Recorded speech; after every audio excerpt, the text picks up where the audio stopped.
Good evening, everyone. I see currently we have 14 participants in the room. I want to especially welcome you all. I may not have the time to mention everyone by name, but I will just quickly acknowledge the few names that I see here. I see Mr. Paul Oyosoro, Mr. Bitong Sunday, Mr. Elijah Okun, Mr. Elvis, Mr. Favor, Mr. Nelson, Ms. Punom, Mr. 𝗿𝗂𝗶𝘀𝗀𝗃𝗏, Judith, and Mr. Paul. You're all welcome. I'll be sharing my screen and then we will just begin with the meeting. And we're going to run really quickly through this. And I want you to know that this is first out of a 2-day training we'll be having. So this meeting will continue tomorrow. And tonight we'll be looking at to thrive in the Nigerian economy. It will be like an introductory module, while tomorrow we'll go into details of systems you can leverage to begin making use of some of the information that I will be sharing here tonight. Okay, please confirm that you can see my screen. Yes, I can see from my end. Sorry, there's a whole lot of interference from the participant. Kindly mute your speaker. I think Miss Judith, your speaker. Okay, please, can you keep your speakers muted? When you have questions, you are free to unmute your speaker and ask. But while the meeting is going on, kindly keep your speakers on mute so that it does not distract from the presentation.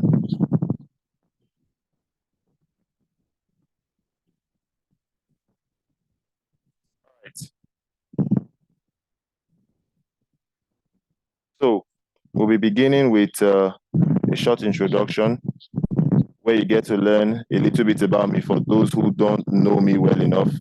So there's a short video we'll just see. It's 1 minute and 21 seconds. My name is John Bossey. I'm a regional manager for Skyward Community, Nigeria.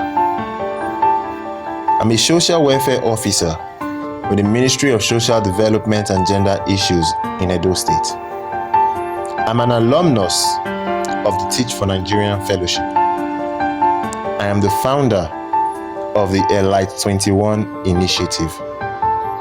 And I'm a freelance network marketer with close on a decade of experience and 3 car awards to my credit. What I do is that I show interested individuals how to escape the rat race, how to earn passive income,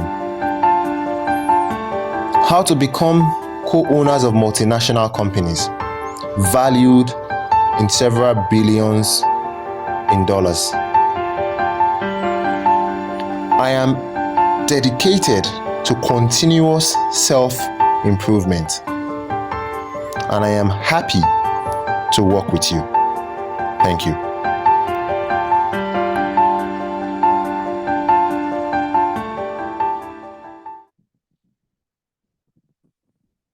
That is it for my introduction, and we'll just jump straight to the topic of tonight, which is how to survive. I think we should change that word survive to thrive, because surviving communicates the idea of trying to get by. But what we want to achieve is that we want to learn how to thrive.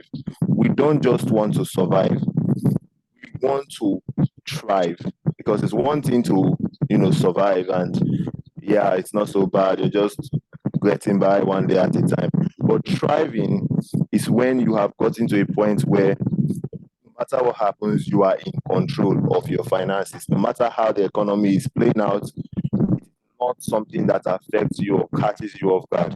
You are prepared. And not only are you prepared for today, you have a plan that takes you maybe 5-10 years into the future. And even a plan,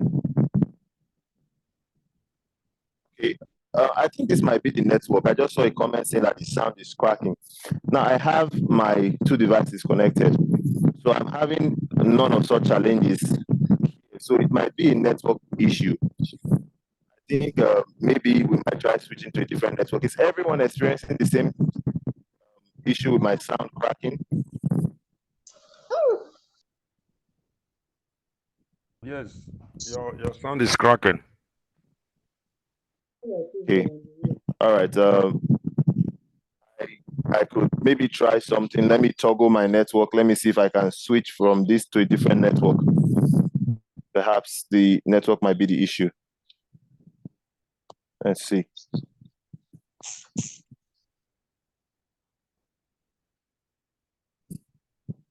I'm seeing a very strong signal. I don't know what might be happening. I have 4G and I have 3 bar. That should be more than enough to. I guess it's okay now. Okay.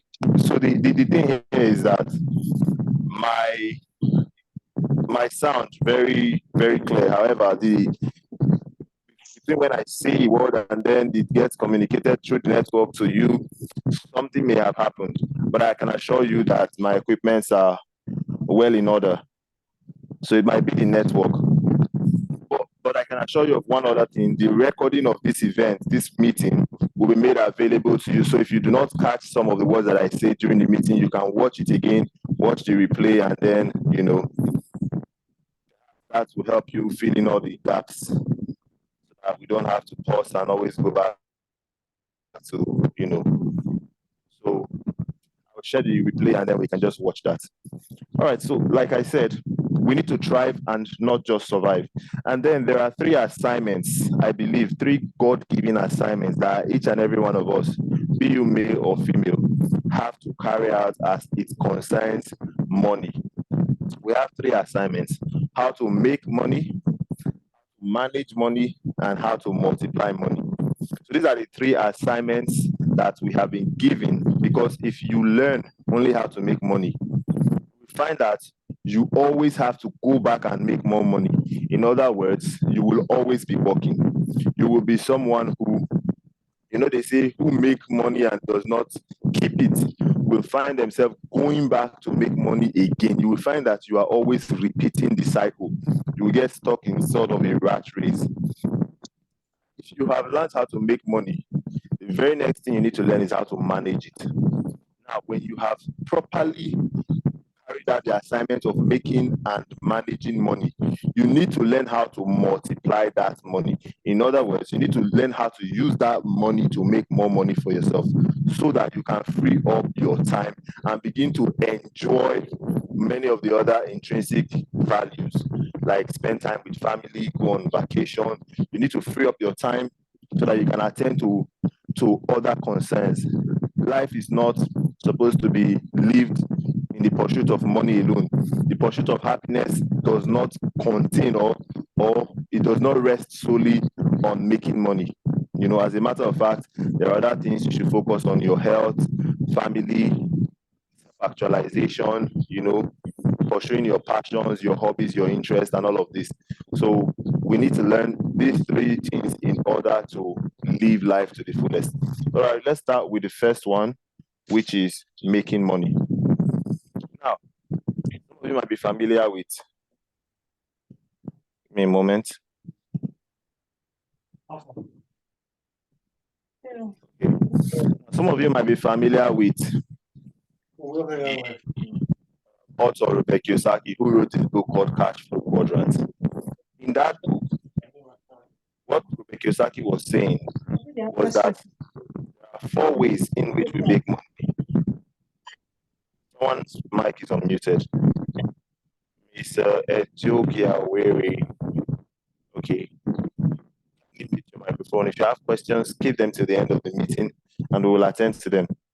Now, like we were talking about, making money happens in 4 different quadrants, according to 𝗶𝗀𝘀𝗀𝗃's cash flow quadrant.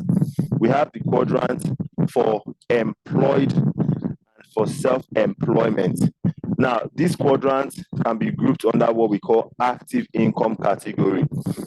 That is to say, you have to perform an activity for that income to be made. You need to be doing something for that money to come in. Sorry, please, can we keep our mics muted?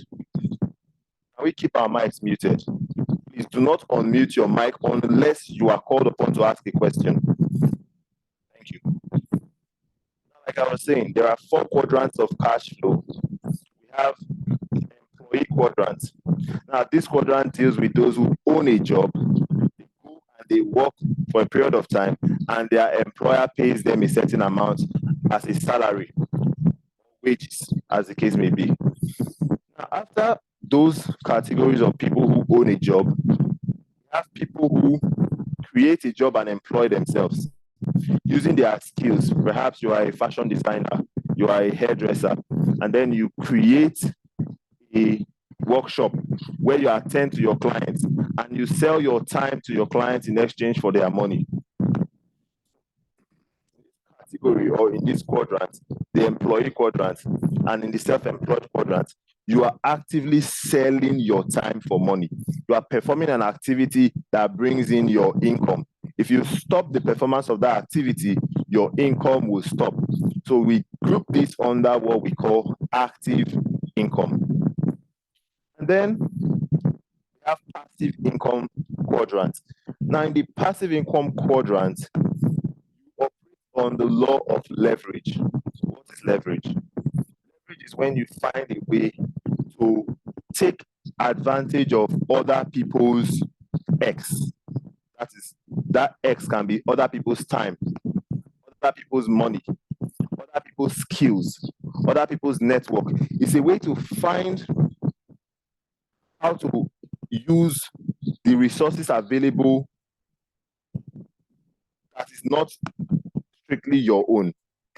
And with leverage, you are not limited. So instead, when we do this word problem in mathematics, where they ask a question and say something like, if it takes one man 1 day to clear a plot of land, how many days will it take 10 men? You now do the mathematical computation. That is leverage. When you are able to find a way to duplicate yourself in multiple people, to get results by using less effort from your own part, finding a way to take resources from the people that are also pursuing the same goal in your community. Say, for example, instead of using 100% of my effort, I find a way to use 10% of 10 people's effort. So I still get 100% at the end of the day, but I don't have to labor entirely for it. And I get to even get more results, save more time, and unlike the person who wants to rely entirely on their own effort, leverage gives you mileage. In the passive income category, we rely heavily on leverage. Now, categories of cash flow in this quadrant, we have big businesses. These are businesses that you build and employ people. So you are leveraging on other people's skills. You have somebody who has the skill of an accountant working for you. You have somebody who is working maybe as your marketing manager, who has the skills of sales and marketing. You have somebody who is in your audit section. You have somebody who is in your HR.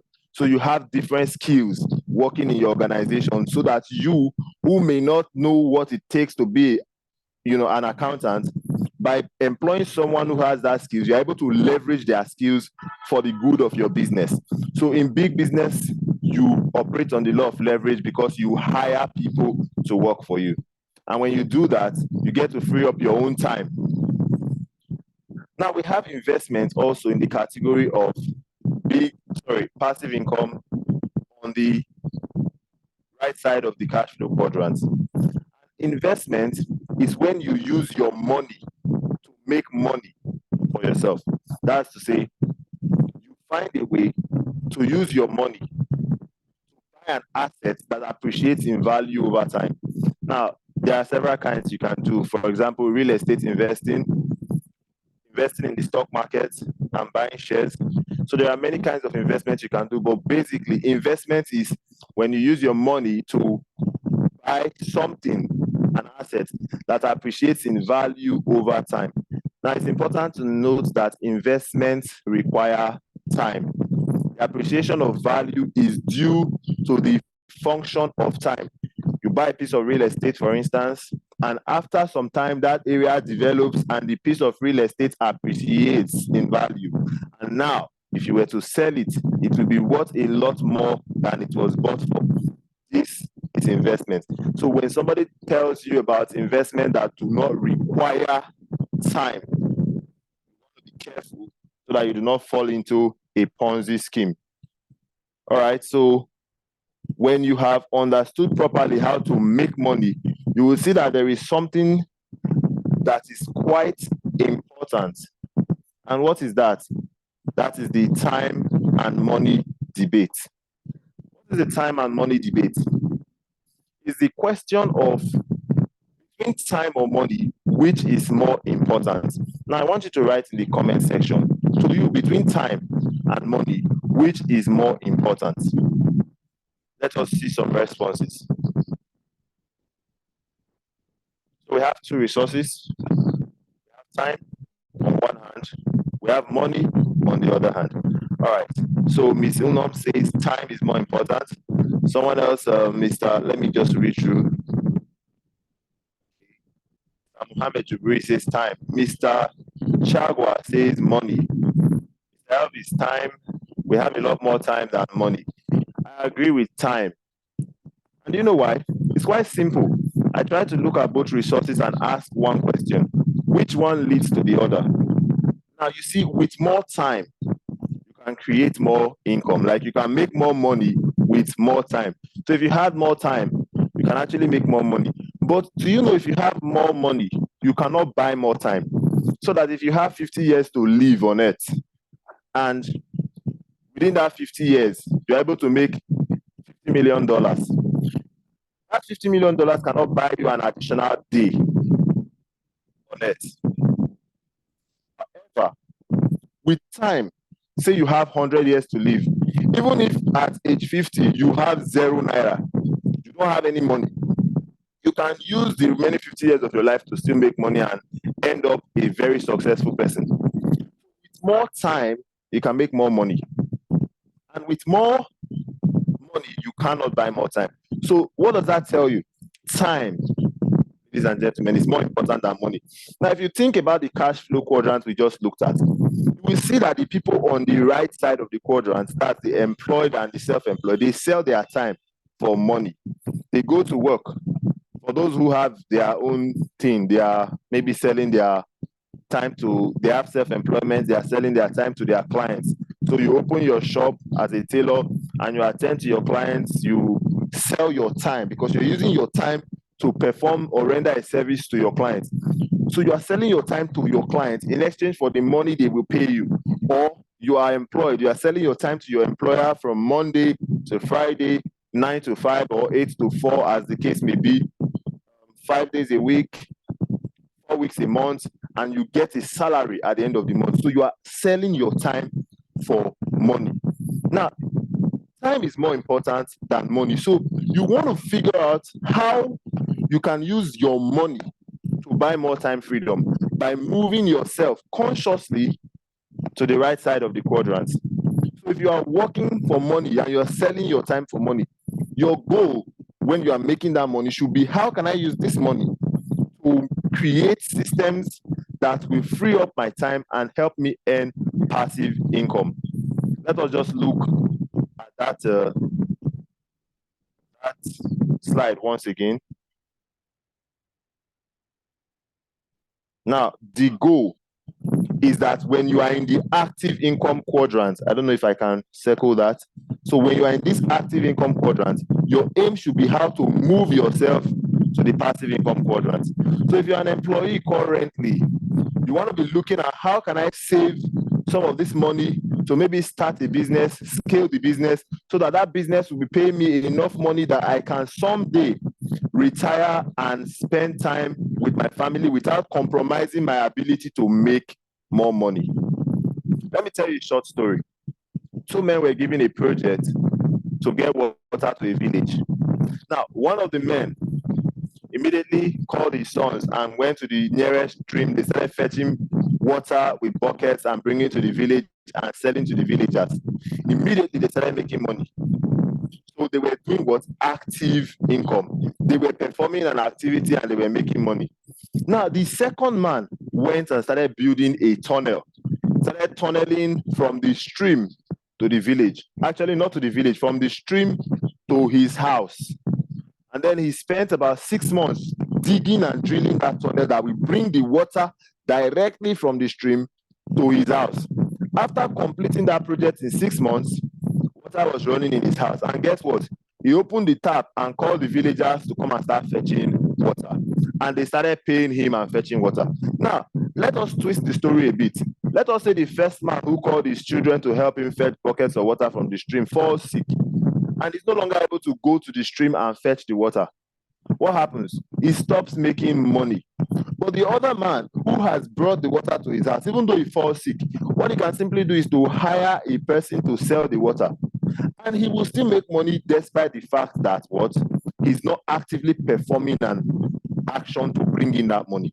So when you want to think about big businesses, think about them like investing efforts to create a system.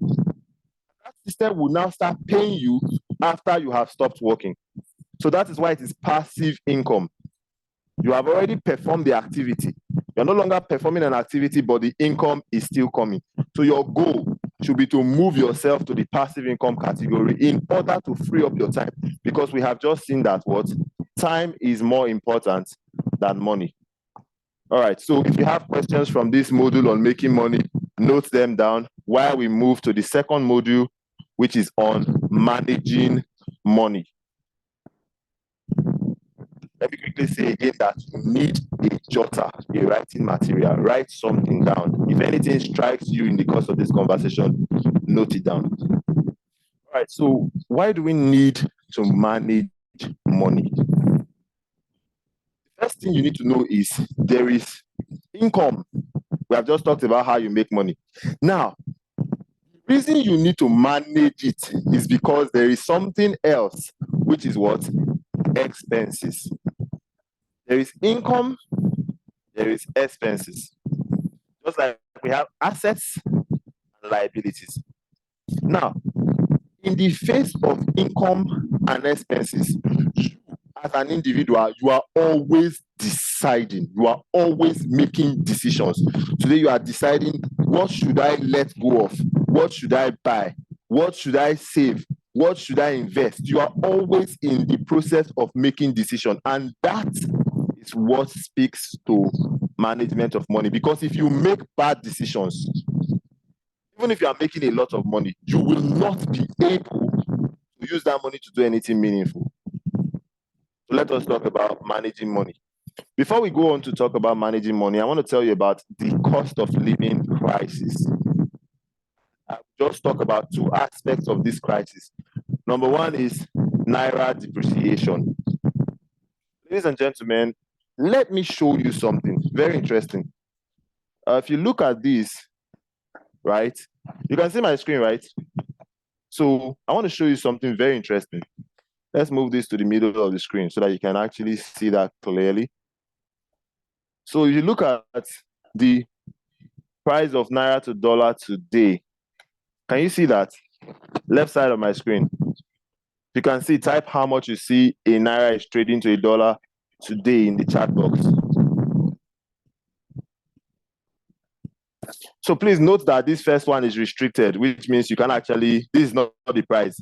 From this one where you see buy, that's the one you can, that's the price you can actually buy the dollar to Naira today. Don't write 1,000 plus, write the exact amount that you see there.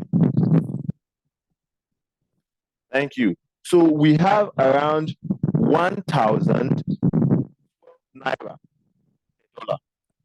Now, this is to tell you that if you had, let's say, a product that cost $4, they are bringing it from let's say the port, and they imported it at $4. How much are you going to pay to buy that product today? You're going to pay, say, around 4,000 plus. Then when they factor in transportation, shipping, the price of that product goes to around 5,500. You can see that this product is something so insignificant. A $4 product can be an extension. That is to say, a wall socket. This thing you use in drawing current from the wall to your phone. $4. And you see that they say it's 5,500. I'm sure you are aware that if you go to the market and you want to buy things like that, that's around the price that you will hear. Now, if you are a producer in Nigeria and you see that your counterparts that are selling, are importing, are selling their own 5,500, and you know your own with all your cost of production, you can actually sell for 2,500. And you know that if I sell for 5,500, I'm going to make times 2 of what I spent in producing. What will the Nigerian producer do? They will increase their own price of their locally made product to the price that the imported products are selling. And you discover that across board, everybody is selling the same price. And if you ask them, who the ones selling that produce in Nigeria and the ones that are importing, they'll tell you it's the dollar. Dollar is going up. Have you heard that in the market recently? You go to the market, you price the product, and I tell you, we can't sell like that too because of dollar. Please, if you have, type yes in the chat box. Let's make this very interactive. Thank you. It tells you, because you have heard that, it tells you that the price of dollar affects you, whether you care. Say, I don't care person. If they say dollar is 2,000, you say, hey, I take concern me. Let me tell you, it concerns you a lot. If you don't care about it, it cares about you. You better start caring about it. Step to protect yourself in that, because of that situation. Now, let me tell you about another situation that is affecting you whether you care about it or not. That is the situation of inflation. And I want to show you the current inflation figure for Nigeria today. So let us quickly check that out. Let us see. And these are things you can actually check on your own. So let us see what inflation rate is in Nigeria today.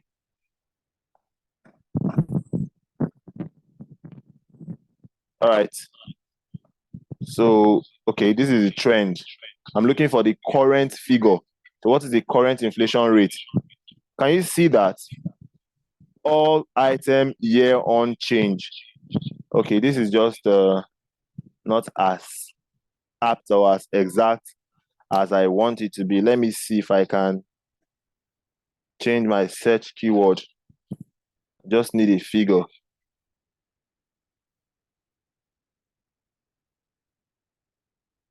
Awesome. So we have something we can work with. Can you see that figure? You can see that figure, the current inflation rate actual in percentage. Please type in the chat box. What do you see?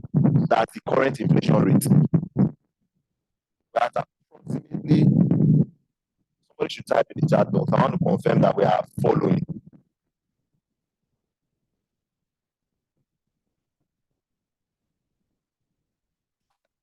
25.8%, approximately 26%. Now, let me show you what that means for us, all of us. Those of us saving our money as Naira. Now, let us run the numbers. Let us say that you have 5 million Naira saved. This is 5 million Naira, right? Now, with a 26% inflation rate, let me move this calculator here. Therefore means that every single year, assuming this inflation rate does not change, every single year, your money will lose 26% of its value. Let us take this 5 million Naira, you left it in the bank for 5 years.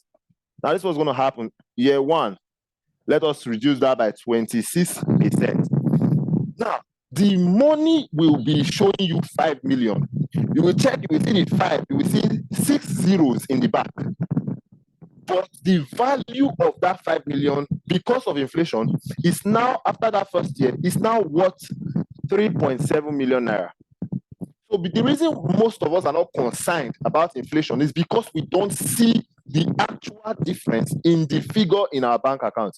Assuming, you know, when you are into cryptocurrency, you will see a cryptocurrency, they will show you the value beside it in dollars. So you can see that, oh, Bitcoin today is $10,000. Tomorrow, Bitcoin is $18,000. Next tomorrow, it drops. It's now $15,000. You'll be like, the value is changing, you know. The thing is volatile. But your Naira, do you know? You were to be seeing the dollar value of your Naira, or the impact of inflation on your Naira year on year, so that maybe you had a bank that was so kind as to show you your actual balance and then show you the value beside it, maybe under. to show you that, okay, this is your 5 million that was 5 million as of January. It's now 3.7 million. Oh, we just want to tell you. How do you think you will feel? Because many of us, we don't think about these things. We don't bother. We're just living like, really concern us, but it concerns you. Because if you took, let's say, 20,000 naira to the market a couple years ago, what it will get you, today, it's not the same thing. That's to tell you the value has changed. And it concerns you because you work, you earn, and you have to make certain expenses, living expenses, for instance. This is what is happening. Let us look at it for 5 years. This is the first year. It loses 26% of its value. It's now 3.7 million. That's year one. Now, this is what happens in year two. Another 26%, assuming inflation figure is fixed at 26%. Let's not debate that too much. I know it will go higher, but let's just fix it at 26%. So year two, this is what we are going to experience with that person's 5 million naira. It is now worth 2.7 million naira. Now let us remove 26% again for year three.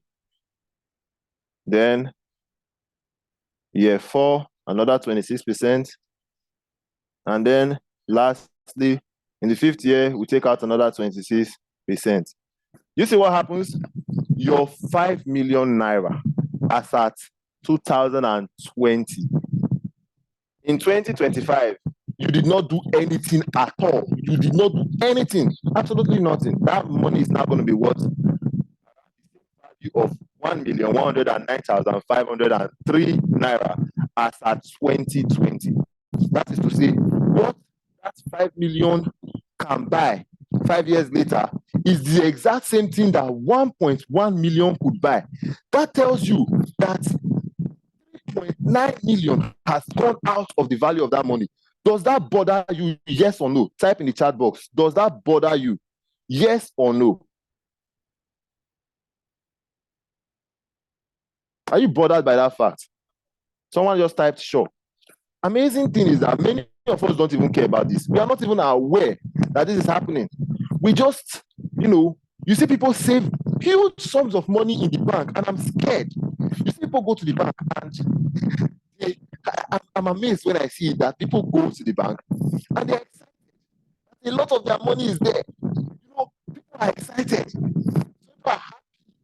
They have a lot of naira stashed in the bank. They don't know that the money is losing value. And in my head, I'm like, are you serious? I mean, somebody should educate these people. Because if they knew what was happening to their money, everybody, with no exception, everybody will only live in the bank, the money you need for your survivor. Every other money, you will give you at least 26% appreciation, because you know that whether you don't do anything or not, 26% of that value in that money will disappear. So inflation, it does not care about you. It's not your friend. It's not something you can say, how far? More reason this matter. This year, I don't really get. We are just manage, do other people, but leave my own. It's not like that. Inflation will affect everybody. It doesn't care whether you are Igbo, Yoruba, Hausa. Everybody's losing the same value to inflation. So the smart thing to do is to increase your income. Increase it. See, legitimately increase your income. That one is a given. If you want to try it, you have to increase income. And simultaneously reduce your expenses. Increase your income, reduce your expenses. How can you do this? How can you increase income and reduce expenses? Before I go on, let me ask, are we following? If you are following, type following in the chat box.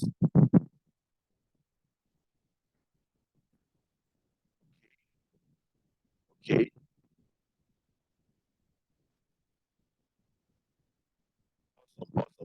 Now, how can you increase income and reduce expenses? Number one thing you can do, well, how I like to think about it, I like to think with the illustration of a tank. Okay, I have a cup close by. Let us say this is a tank. Let me see if, can you see me on the screen right now? I'm holding a cup. Let me see that. video is on and you can actually see me. I'm illustrating with a cup. I'm holding a cup. Can you see my cup? It's an empty cup. I wish I had water. Anyways, I didn't know I would be doing this illustration, so I probably would just use this empty cup. Picture what I'm trying to say. So this is an empty cup. My job is to fill this cup with water. Please, can you see me? Can you see the video of me holding this cup illustrating? Because I need to be sure, because I can't see myself. I'm sharing my screen here and I can actually see. Awesome, awesome. So now, if my job is to fill this cup with water, there are two ways that I can go about that.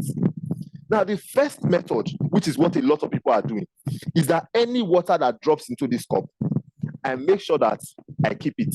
I don't touch it. I just continue allowing the water to enter the cup until the cup gets full. And do you know what that means? It means I won't drink water.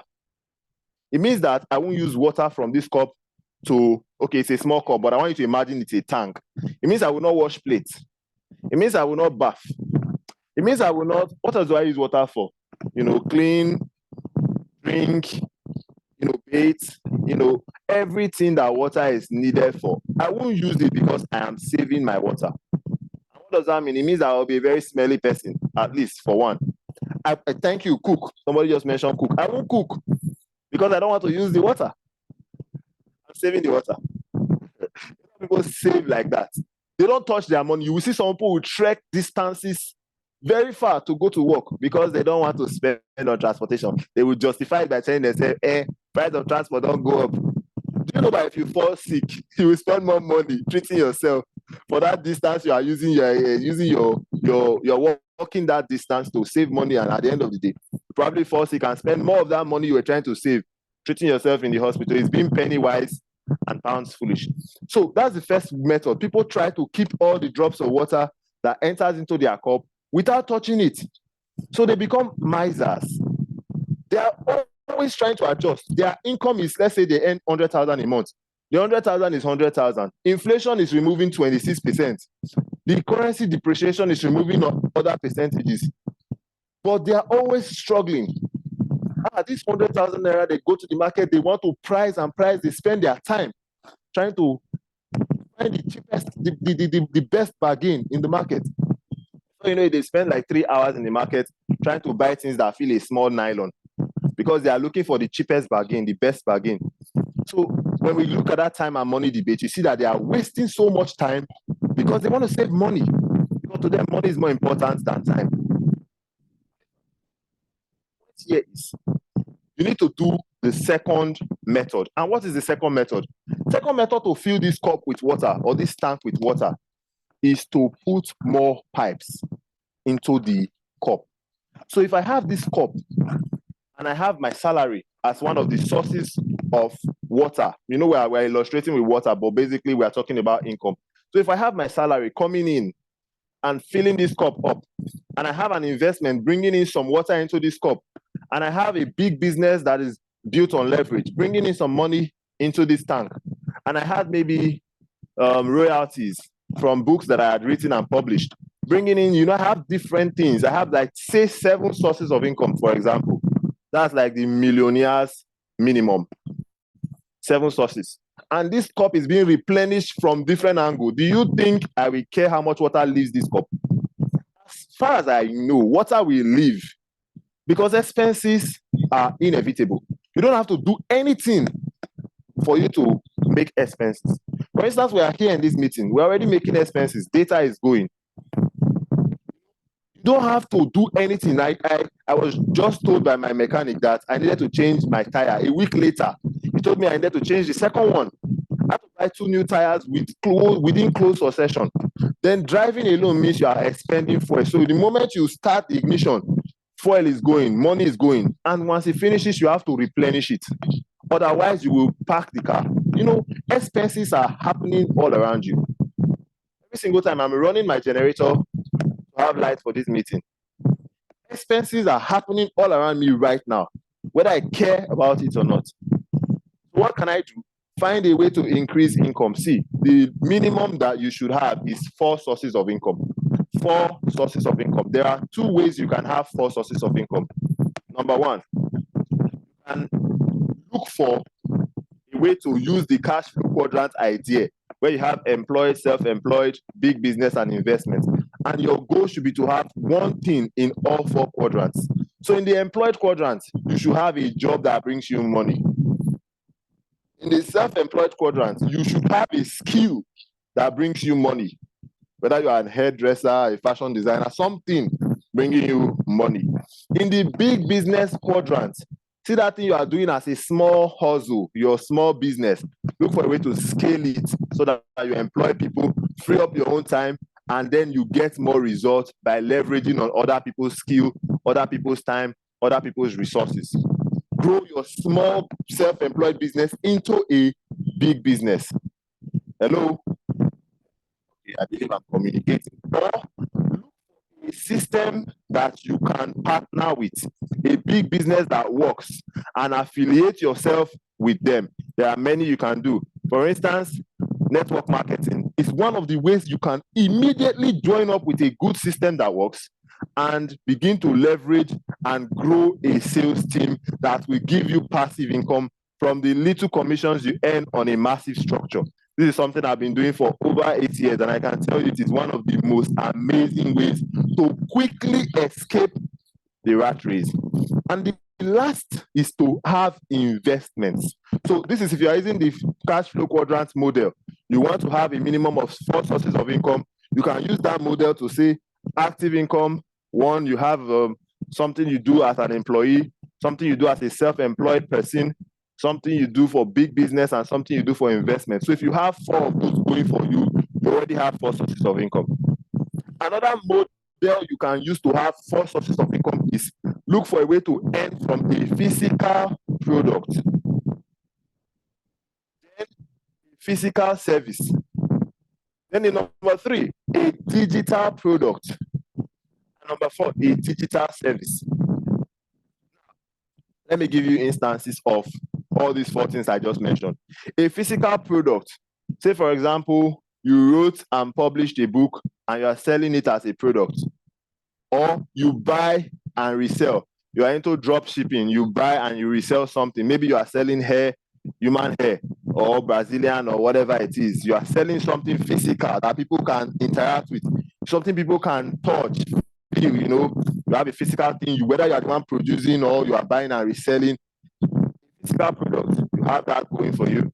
Then physical service. Now, for example, maybe you are a skilled engineer and you have a mechanic shop. Then you can then either,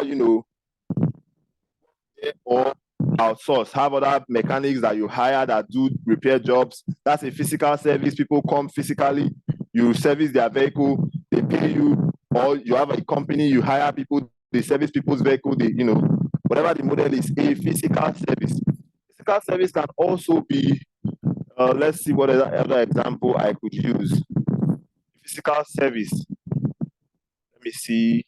Let's say you are able to rent a shop, and then you hire people who know how to cut hair, barbers, and then you put them in that shop, and you are the one paying for the shop. You give them a space to work, and then they have the skill. Let's even say you don't know how to cut hair, but they know how to cut hair. You give them a space to do it, and then you rent it out, and they just own cubicles. So you have 5 of them. Now, any clients that they cut the hair for, them can have maybe like a 50-50 sharing ratio. That's a service being rendered physically, and you are benefiting from it. So there are many, if you begin to think, right, a lot of ideas will come. But the idea is a physical product, a physical service. Then, when the internet age, there is also having an online digital product that you sell. And it's very easy today to create a digital product. Let me just tell you, this webinar we are having, this talk we are interacting and talking about how to survive and thrive in the Nigerian economy. I can record it. In fact, it's being recorded. And I can sell the recording. As easy as it is to have this meeting, bring people together, talk for some hours, and then put it together in a very presentable format. I can put it on seller.co. It's a small price, say maybe like $5. I'm selling already. So you want to watch the replay, pay $5. That money comes to me. We are creating something here which I can resell. And you know the beautiful thing about a digital product is that you can sell on scale. I don't have to sell to you in Nigeria. There are people in many different parts of the world. And all I need to do is to run an advert, direct traffic, give them a reason to buy, establish authenticity, credibility, and then maybe some of your testimonials will help me do that. At the end of the day, I'm selling. Am I making sense? Type making sense in the chat box. Now, see, this is a digital product. So what can a digital service be? For example, we have coaching. We have, for example, I want to help you structure your business process, or I want to mentor you, and then you pay for that coaching service. Or I have a coaching program you buy. These are services. Okay, if it's a coaching program, it's a product. So if it's a service that is something that is, let's see, what a consultation, for instance. Consultation will fall into the line of digital service. So if you want to get on a 45 minutes consultation session with me, and I require that you pay for that session, I'm already selling. And I'm selling what? A digital service. Am I making sense? I'm not seeing anybody typing making sense in the chat box. What's going on? So am I not making sense? You guys should, this is a free session, and I am giving you value. So you better type that making sense before I all right, let's go on. So ladies and gentlemen, you can use two models. I've just given you the model of the cash flow quadrant for 4 sources of income, or the model of physical product, physical service, digital product, digital service. So whichever model you want to adopt, and there's nothing stopping you from doing the two. You can actually do the physical product, physical service, digital product, digital service, have those 4 going for you, and still say, okay, I want to still do active income. I want to still do employed, self-employed, big business, and investments. So at the end, you end up with 8 sources of income. Let me ask you a question. If you are conscious, because it's all about intentionality. People are not intentional about their finances, and that's the problem. They just do it happy-go-lucky. Now, if you were intentional that, oh, I want to create 4 streams of income, physical product, physical service, digital product, digital service, and your brain is thinking in that direction, you are working in that direction, establishing relationships towards the attainment of that goal. Your mind is fixed on that target, and you are taking action, conscious steps to realize it, and in the end, maybe 6 months to 2 years later, you have those 4 going for you. And then you start working on maybe another 4 sources of income to add to the 4 you already have. Do you think about how much you are spending? Do you know that when you are intentional like that, you will see yourself spending money that you could not spend maybe a couple years ago? For instance, you want to advertise a few years down the line, you probably be looking at, hey, if I put 1,000, how much will I get in return? And then you now see yourself, after you have grown financially, you are spending like 150,000 on advertisement. You're not even thinking about it. And then later on, you see yourself spending 1 million naira on advertisements. You're not even thinking about it because you know you are making so much more. And in your head, the more I put in adverts, if I get probably like a 500% return on investment on advertising, it justifies the spend now. You will put the 1 million there because you know what you will get back at the end of the day. So when you are intentional and you see the growth, you will even see yourself being able to spend what some people will consider their yearly salary on one part of your business process. You can just want to build a website, for example. You will just pay money that you used to struggle for a whole year to make. But you were intentionally growing your finances. I'm not here to bobo you and tell you lies that we will do this and this will start happening. Look,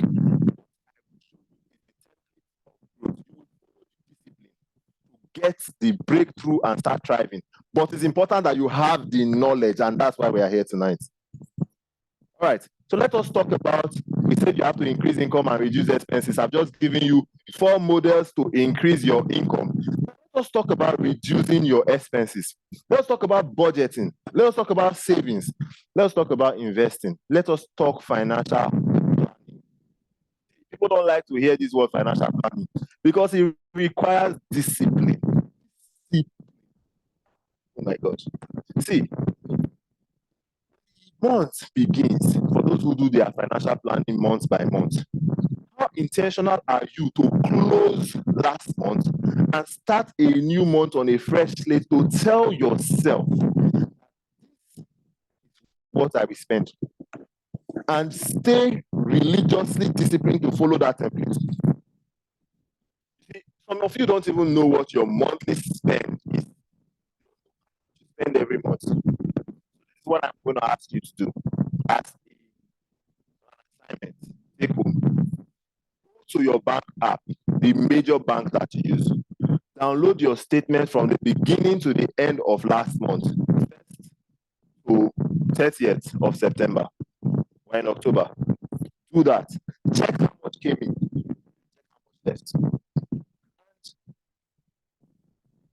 You will be shocked. If you do that for a year, you will be scared how much you are spending. Those of you that say, I don't have money, you will be shocked. That statistics will blow you off your chair. Surprised that you are spending so much money. The reason why you think you don't have money is because you don't budget, you don't save. When it comes to budgeting, some of you always like to justify this, things just came up, there was an emergency, and it was something just happened. You need to, no. If you have a budget, something cannot just happen. Do you know why? If your budget does not say it has happened or it will happen, then it did not happen. Let me give you an example. In your budget now, you have said this is the amount of money you want to spend on, let's say, fueling. Now, because you know what you have as an income, and you know that this is what you can set aside for fueling your vehicle in a month. Let us not say in that month, fuel went up, the price of fuel, and the budget you have for fuel of 20,000 can no longer carry your fueling for the month. When the money you budgeted finishes, hello, you don't have money for fuel again. You will find an alternative. It does not require you adding money to that budget. If your money for fuel finish, park it. You don't have money for fuel anymore. Don't go and add money and say because money. See, the economy should not determine or debate or decide for you. You decide how much do I want to commit myself, and you have specified the amount. And at the end of the day, you are seeing that things are changing. Okay, you stay disciplined to follow the plan. Does that make sense? So when you do this, things that are emergency and so looking so urgent and important, they cannot sway you. Say, for instance, you started a budget and the budget has told you this is what you have to spend, and you have the miscellaneous, and your miscellaneous has to other things that you did not have strict categories for in your budget. And then somebody in the middle of the month tells you that, Izu, I want to get married, and this is my cloth I'm selling, or burial, or whatever. You know how they add you committee of friends and they say I contribute to somebody that is in your circle is getting married. Now, respectfully, if your miscellaneous budget or the budget category that can cover that particular thing has been exhausted, what does it tell you? It tells you cannot contribute in that month. Maybe the next month you can make a budget for it and do that next month. However, if it is urgent, it must be done that month. Hello, you cannot do it. It is not a crime to say no. See, let me tell you something. I learned the hard way that people don't really care about you. You know, some of us, we do this thing where we say, let me do it because if I don't do it now, how will she or how will he feel? Let me tell you something. He will continue living. Life goes on. You're the one thinking in your head that if you do not cater to the needs of everyone, they will hate you or feel bad about you. Your name is not El Shaddai.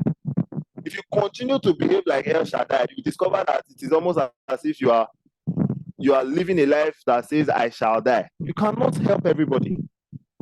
So what you can do conveniently is what you have budgeted and make people understand. And you know, if you plan your finances like this, people will know that they cannot come to you with weird requests and just say, hey, because when they know you have a plan, they will say, the last time I did that, he told me that it was not a hair. Oh, okay, maybe I should just leave him.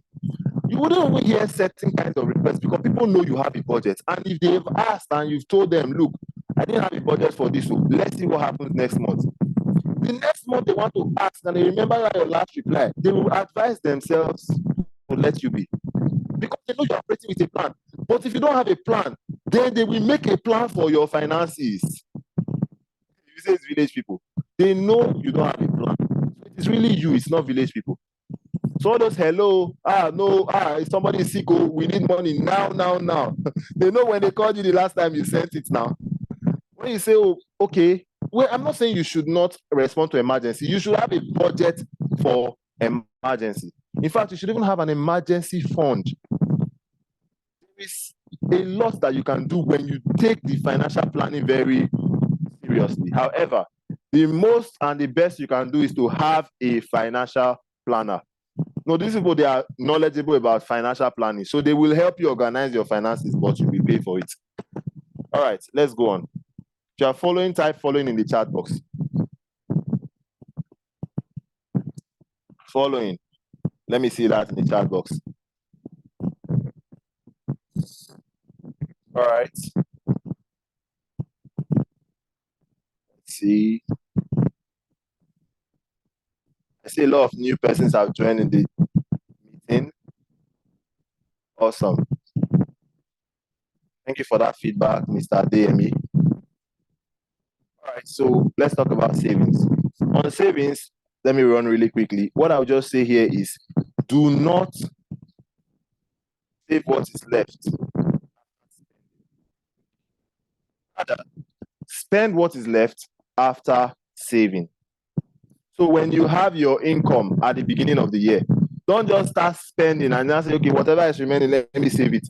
What you should do is take out what you have to save, what you have planned to save. So if your budget says that 20% goes to savings, as soon as you earn the income, remove the 20% and save it.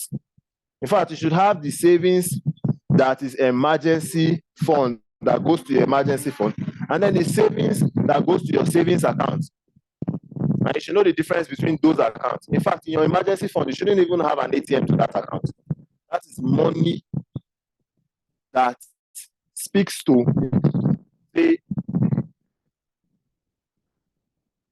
too deep into this. So let's just leave it at that. Do not save what is left after spending. Rather, spend what is left after saving. If I go too deep, it would take too much time. Now, when you have saved, and savings come from your budgeting, you budget how much you are going to be saving. When you have saved, there should be a portion of that savings that goes towards investing. And investing is really not the subject of managing money, but it is important that I put it in this slide, because when we are talking about multiplying money, all we are talking about is investment. Investment. Because, ladies and gentlemen, investment is the only way to multiply money. There is no other way to do it. The only way to multiply money is through investment. So let us define what an investment is. We did that at the beginning of this meeting, but let me just do it again for emphasis. An investment is using your money to buy something that will appreciate in value over time. So with that definition, let me draw your mind to two things. Number one, assets and liabilities. Now, what is an asset? An asset is something that appreciates value for you. Now, let me tell you, asset can be very different from what you have in mind. Now, I said asset, and some of you are thinking it has to be something that appreciates value monetarily. You can actually buy something that appreciates value, but it is not exactly in monetary terms. But again, it speaks to money at the end of the day. Now, say for example, you invest in personal branding. You invest in personal branding because you have the intention to go into maybe politics, or you have the intention to open a company, and then you invest in personal branding. So you are intentional about the places you go to, the speaking events you attend, the relationships you form, the clothing you wear, and you are actually investing intentionally in that, your brand. At the end of the day, because of that, people are willing to do business with you. They see you as credible, reliable, trustworthy, and they engage with you on those terms. And then money comes. What have you done? You have made an investment and it appreciated your value, and people engage with that value and gave you money. So investment does not really mean it must be you are buying a piece of real estate today, you are buying stocks, you are buying shares. Those are investments as well. But investment can also be in the area of your knowledge. Invest in what you read. For example, you start buying books on leadership, marketing and sales, and you start learning skills that improves your value. What are you doing? You are using your money to buy something that appreciates value for you. And over time, the next 6 months, you are now a very good person in that field that you have been investing, that knowledge you have been gaining, and you discover that because of that new knowledge, you are making a whole lot more money. What have you done? Investment. I don't want you to strictly, think of an asset as just when you are buying property, when you are buying shares. Those are good, but then broaden your mind to the possibility of investment. It's not just in asset purchases. All right. So another aspect of that definition is the duration. We talk about value over time. Value over time speaks to the fact that value does not happen overnight. Value is something that is built and sustained over time. Now, the value of this webinar tonight is that it is free. You came in here, you didn't pay. Do you know that if at the end of this webinar, I probably sell the recording somewhere like seller.co, and any other person that has to see the content of tonight's presentation has to pay $5 for it? That is time appreciation of the value of this webinar. Now, let us say that people engage with that content and then begin to drop nice reviews and testimonials. And after a while, I felt the need to increase the price because a lot of people are gaining value for it or from it. And in the next 6 months, I'm now selling the same content for $10. Value appreciation over time. Right here, we are creating something that can appreciate in value over time. I'm using these kinds of examples is that I don't want you to restrict your mind to buying property, the appreciation in the price, and I want you to think of investment in many different ways. Because right now we live in a very different world than we lived 20 years ago. Today we can sit in our houses and engage with the world on a global scale. We have the tools and resources for it. We have artificial intelligence now. We didn't have that 6 months ago. Artificial intelligence is making a lot of people rich, and some people have still not caught up to the evolving trend. So you need to think very much out of the box. No more those quotes that people make, motivational quotes. Then don't think within the box, think outside it. You need to be very intentional about things like that. Know how the changes and the trends and the times affect you. And what to do to not be caught lacking, to not be caught without a proper strategy, proper preparation. And don't worry, by the end of tonight's webinar, I will give you a very simple model you can work with. So don't think that, okay, we're just going to talk about all of this and at the end let you go like that. No, I will hold you by the hand, right? Those of you who know me, I will hold you by the hand. I will give you a template that I have applied that works for me. And it will work for you if you apply it exactly how it should be applied. All right, if you're excited about that, type anticipating in the chat box. All right, now, I talked about the duration of investment, and I emphasize that the value is gained over time to protect you from Ponzi schemes, because Ponzi scheme promises value, but it tells you you don't need to wait. It will happen now. And they will tell you that the value is a very, in fact, ridiculous, impossible to attain value. Something as ridiculous as telling you you're going to get 100% return on investment within 1 month. And people are excited to hear that. So they will do what? Greed will inspire them to pack all their life savings, sell properties, sell cars, and put all the money together, put it there. Say, yes, 100%. I want to multiply it. I want to, what's the word now? There's a popular term people use when they do things like that. They want to cash out. Yes. and at the end of the day, they lose their capital. Let me tell you something. Capital is like fuel. When it comes to investment, capital is your fuel. If you run out of fuel, it can be very difficult to look for the resources to start again. So you want to be very smart with the investments that you do. Don't go and throw your capital, your fuel away. See, if you are playing with profit, I can even pardon you for that. But you're not playing with your capital. You are putting it in Ponzi schemes. You have learned lessons in MMM. You have learned lessons in many other Ponzi schemes, but you are still doing Ponzi scheme. Why? Because you are greedy. Not that you are greedy, but because you have gotten to a stage where the expenses are so much more than the income that when you hear of any nonsense thing that they promise you will give you amazing returns, you don't even bother to check how it is going to be possible and check what product or service is being rendered and who is being serviced, what market is this thing speaking to, and what is the authenticity or reliability of this claim. You just pack your money and put there. You say, your friend Cynthia cashed out, Felix cashed out, James cashed out.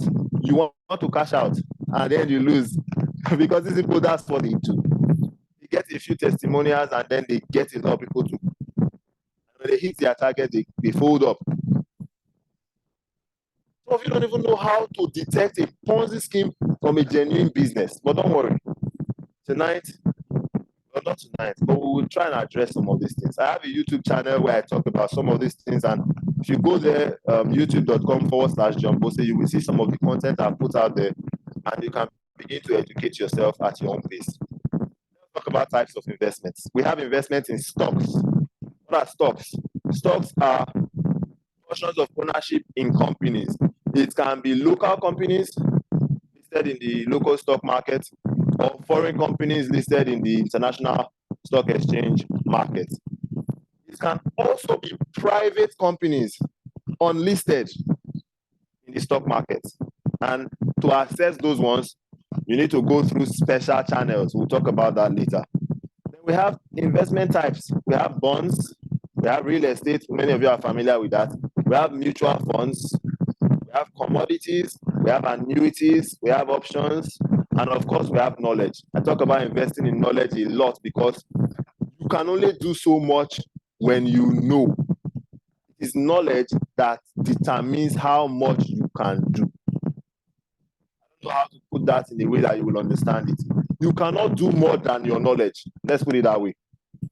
So if you don't know about something that can be beneficial to you, you cannot gain the benefits of that thing because the knowledge is not there. See, they said ignorance is bliss. Ignorance is not bliss, especially now. But ignorance is poverty. Because there are some knowledge that will take you in your finances to levels where you never saw possible. Because ignorance kept you in the dark. Please seek knowledge. I've seen people come to webinars and they are impatient. Oh, what do they want to say? Sharp.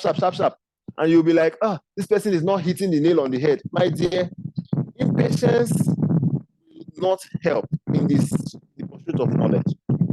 And knowledge breaks generational cycles of poverty. The rich are always investing in knowledge. I'm talking to you right now. I have a book in front of me. I have 6 more that I'm going to read. I know the importance of this head on my shoulder. If I invest heavily in my brain, that same brain will now have the knowledge to invest in my pocket. So the investment goes from my pocket to the brain, and then the brain gets the kind of value that replenishes the pocket, because in your journey to wealth creation, who you become is the most important thing. Who you become is based on what you know. All right, let me quickly go on to talk about vehicle. Okay, sorry. I want to expand this. Okay, let me just zoom in. Now, let us talk about vehicle. And we will end with, after I talk about vehicle, we will wrap up. Then we'll take questions. Now, what is a vehicle? A vehicle is that which brings in your income. A vehicle is what? That which brings in your income. Now, if you are a janitor, somebody that goes and cleans a facility, you are operating as a janitor. Maybe you are an individual. That's to say, just you. You will clean and clean as much as your hands can do, and they will pay you on the basis of the limited amount of work you are able to accomplish in a day. You have people that work, they will tell you that they are day laborers. So we have some people who are in the janitorial departments. For example, those people that go and clear grasses in other people's houses, go and trim their gardens, day laborers. Or even people that are bricklayers, for instance, are day laborers. You take them for a day and you pay them a day's wage. So that is a vehicle. Now, what does that tell you? It means that man's 24 hours, or let's say 12 hours, is worth a certain amount. That vehicle means cannot bring in more income than the day's wage that's already agreed on the employment contract. So the work for a day, let's say it's paid for now in Nigeria. I know that if you take a day labor, it pay like 5,000. That's around $5. That the most money that person can make through that vehicle in one day is $5. Am I communicating? Your vehicle limits you, and no matter how much you do, you cannot do more than the vehicle can bring in. Let me use this illustration. If God's blessing is like a river, and all you have to take and access that blessing is this cup, you cannot take more than your cup can carry. So the blessing itself is abundant, and there is no limit to it. However, your carrying capacity determines how much of that blessing you can access. So if you come with a bucket, you will live with a bucket's worth of blessings. If you come with a drum, you will live with a drum's worth of blessings, which is why your vehicle is so important. Your vehicle, God, is so important. See, there are people who use the wrong vehicle. Your vehicle is wrong, and you need to know that your vehicle is wrong. Let me give you an example. I'm a civil servant. Let me tell you about that vehicle. A civil servant, your promotion is determined by rules that were put in place before you were born. Say one of those rules says that you cannot be promoted unless you have done like 3 years on a particular role. No matter whether you have the skills, knowledge, qualities, attributes required for the next role. If you have not spent 3 years, you will not go anywhere. Sometimes you will spend that 3 years and you will still not go anywhere because the bureaucratic process will delay you for like another 1 year. You now see people will stay very long in the service because they want to gain one promotion that will not add a little income, and that little income has already gone. Inflation during that 3 years that they were, the cost of living has wiped out the value of that salary increase. They don't even know. Also, we have people who, for instance, let's still talk about that vehicle, like the civil service vehicle, because there are a lot of people using that vehicle as a 9 to 5. In fact, people get the job of, to work in either the state or federal government, and they're excited. No, it's not a bad thing, but I just need to tell you some of the flaws in that vehicle. That vehicle is limiting. And one of the limitations is you must spend a certain amount of time before you get promoted. Whether you are skilled or not, nobody cares unless you've spent that amount of time. The second thing is that your income is determined by the system. They tell you the grade level and the amount due to that grade level, such that if you are in a particular grade level, that is all you can get. No matter what you do, except you want to steal, you cannot get beyond what is due on that grade level. So you are limited already. Now, if you were an entrepreneur, there are months you will make more money and months you will make less money. But as a civil servant, every month is the same money.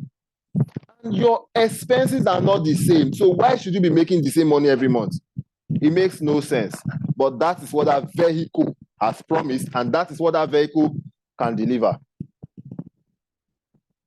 It's important to examine your vehicle and look at what you need to tweak to improve that vehicle, and also how to add more vehicles like we talked about to your income chain, because you do not want, a chair does not balance on one leg. Any day something happens to that one vehicle, you are in trouble. So you need multiple streams of income. If you had a chair with like 5 legs, the day one leg goes, you can still sit down. You will wobble a little, but you are still sitting down. But the guy with a chair of 1 leg, the day that leg goes, he's going down. Now, let's talk about the model to assess the vehicle that you are using to bring in your income. Number one, you must check what problem are you solving? What problem are you solving? Because money is tied to solutions to problems. So the first thing is problems. What problem are you solving for the market? The next thing is what solution are you bringing to the market?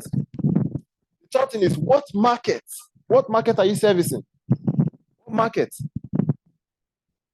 And how profitable is that market? And the last thing is the scalability. Let me talk about them using an illustration. Let me just run through.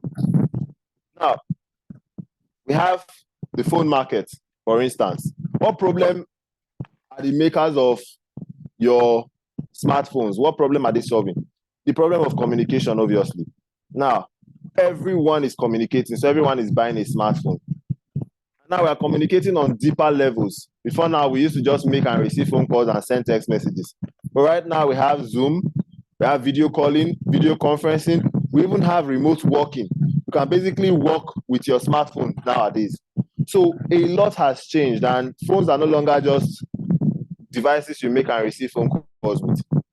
So the problem has gone up in scale. And now we have different people providing solutions to that market.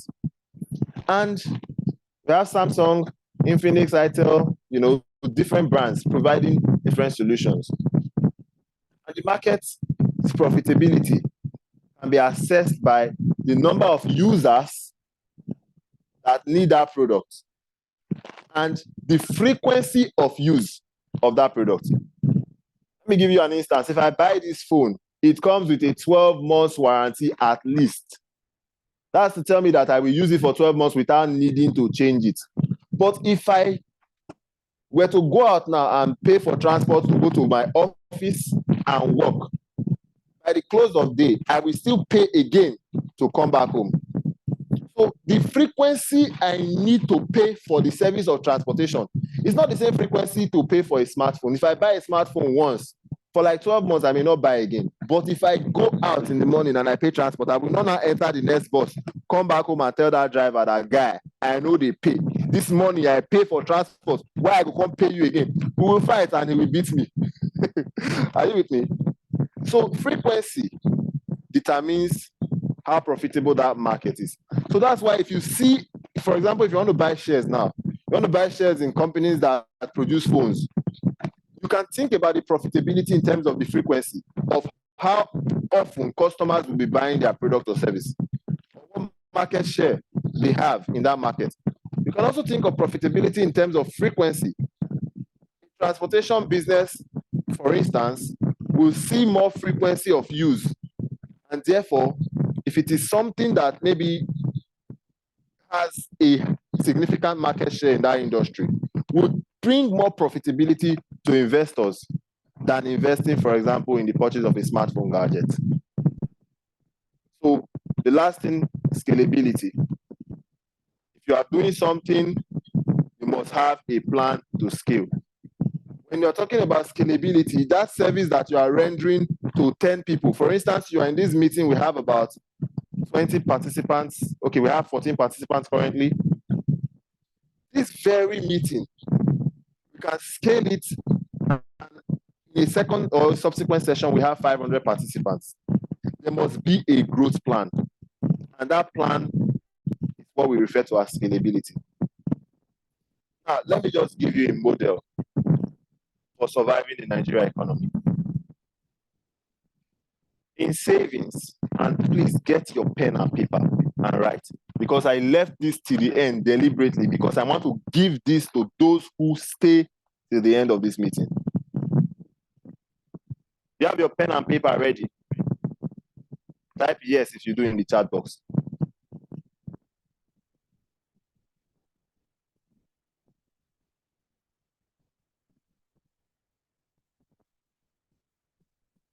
Awesome. Now, savings. Once you earn an income, take 80% of that income, convert it to dollars immediately.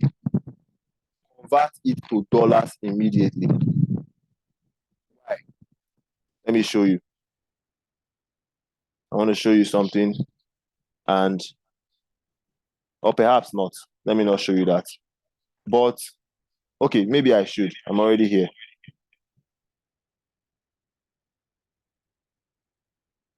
Okay, I'm trying to slide this. So, if you come over here to history, Abby, and let's go far down to, let's see, price of dollar. These are purchases that have been made. Let's look at, okay, let's take a look at this one, for instance. This transaction was completed. You check the date.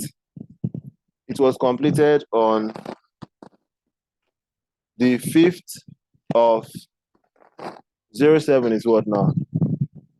That's what month? Okay, 2023, 5 is May, Abby. Yes. So in May, you see the price of dollar was 741 naira per dollar. See that? 741. Let me highlight that. See that here? 741.45. And at that time, 400,000 naira bought 540 USDT. That is US dollar theta. Now, 540 USDT today is what? Let us go and check. At this rate, 12.7. So let us now calculate that what you bought. Let me just assume that $540 today multiplied by, let me clear that up.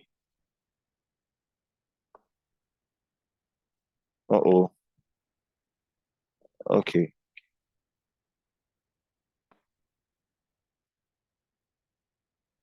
So that $540 multiplied by the price of dollar today, which is about 10, was it 10.17 we saw?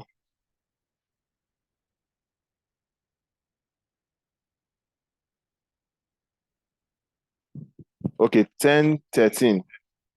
So let's run the numbers, multiplied by 10.13 equals 547,020 naira. So do you see that just by keeping your money as dollars, we're not talking about investment here.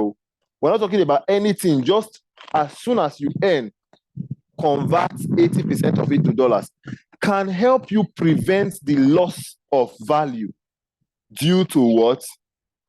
The naira depreciation. So the first thing you must do, whatever savings you have in your bank account, go and convert it to dollars immediately. 80% at least should be in dollars. Then that 20% that's left should be the money used for surviving. Now, what does this tell you? It tells you that you must be saving your money in something that is flexible enough for you to convert back to naira when you need to. For instance, I was in the market yesterday and I discovered that the money I had gone to the market with could not buy the things that I wanted to buy. What did I do? I immediately went to my dollar savings and I converted some dollar to naira there and then, and I paid for what I needed to pay for. So this is something you must do. You cannot do that with a domiciliary account, ladies and gentlemen. The only thing that gives you convenience to do that is a cryptocurrency wallet, which some of you are not very familiar with. And for this, we have a group called the Dollar Saving Community. And in that community, we teach you how to use cryptocurrency to save your income in dollars. And teach you with video instructions. So you can basically watch these videos, get started, set it up yourself, and start saving. Now, if you are the type of person that You are the one that you say, oh, if I hold my money, I know they feel hold money. If you dey my hand, I go chop them. We can help you in that community, dollar saving community, to save your income in a, should I say, community pool, community wallet. So everybody who is afraid that if the money is with them, we eat it, they can keep that money there. And to do that, you have to pay to be a member of that active saving community. So it's just a 2,000 naira commitment fee. And then an account will be opened that will give you records of your savings. And any day you need that money, you access it. As a matter of fact, we have that community, and for some time now, we've been helping people to improve their savings by saving in dollar. And one amazing thing happened in that community. Some time ago, someone saved a certain amount of money, and I can tell you that money, when it was saved, the value of that money was about 4,000 USDT, and the money was, well, it was around 3 million then. Today, that money is over 4 million naira. The man is not investing, he's not doing anything. He just bought dollars as at, should I say, early when we started, and just say, okay, he wants to leave that one there. That money now, if we are giving that money back to him, 1 million will be added to it. It's not as if that this money has gained value. No. The point is, if he had left that money as naira, that money would have lost exactly the amount of value that it is looking like it has gained. Saving in dollar is just a way to hedge your money against inflation. Something from that. So if you're not saving in dollars, you are not helping yourself. Go and start doing that immediately. You can join our community for us to assist you with that. Now, number 2, go and earn in dollars. Go and what? Please type in the chat box. Go and do what? Type it in the chat box. So let me see. Earn in dollars. This is what people that are traveling outside the country are doing. People that are jackbarring. Everybody that wants to travel out today wants to earn in dollars. Quite simple. It's not about going to study. They are not going there because of their education. They want to further. The truth of the matter is that they are going there because they want to earn. They want greener pastures. They want to make a better financial option for their families, and want to earn in dollars. When they travel out, they start spending in dollars as well. So what if they could be in Nigeria earning in dollars and spending in naira? Earning in dollars makes sense to them when they travel back or they send money back to Nigeria, and when it comes to Nigeria and is converted to naira, it now becomes significant. So you can earn in dollars in Nigeria and never need to travel out. There are many ways you can do this. So figure out a way to earn in dollars. Am I communicating?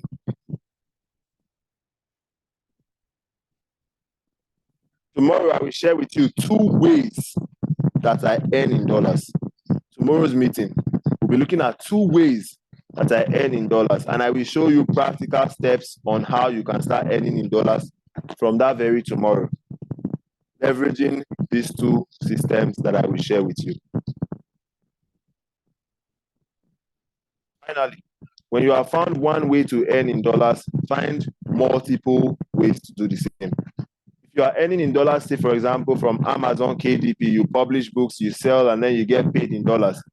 Find a way to start doing something else, maybe freelancing on Fiverr or outsourcing to clients on LinkedIn, something that earns you income in dollars. Once you find one, you will discover that it's easy to earn in dollars, and then find multiple ways to do it.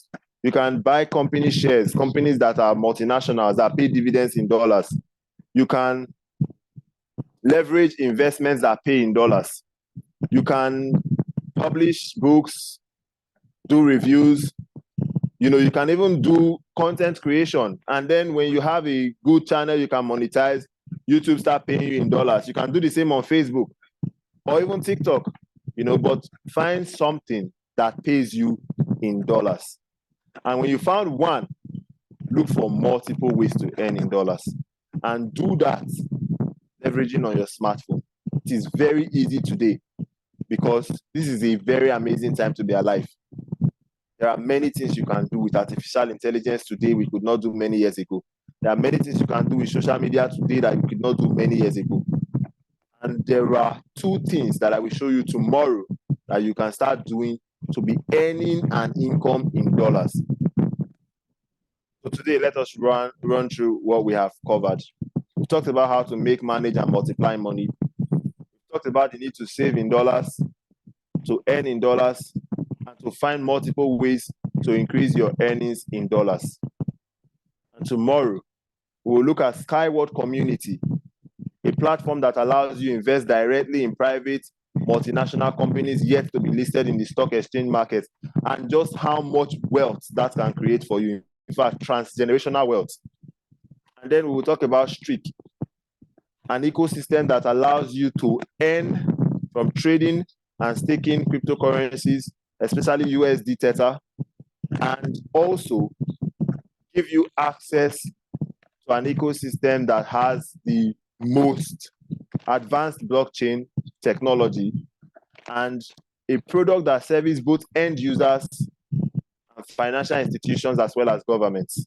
So we'll talk about this tomorrow, and I will show you how I use those two systems to multiply income in dollars for myself and how you can do the same. Ladies and gentlemen, we have come to the end of the presentation. It's now time for your questions, contributions, feedback, and the floor is open. If you want to ask a question, raise your hand. Then the floor will be given to you to ask. So I'm going to stop the recording of the presentation now, and we'll start another recording for questions and answers.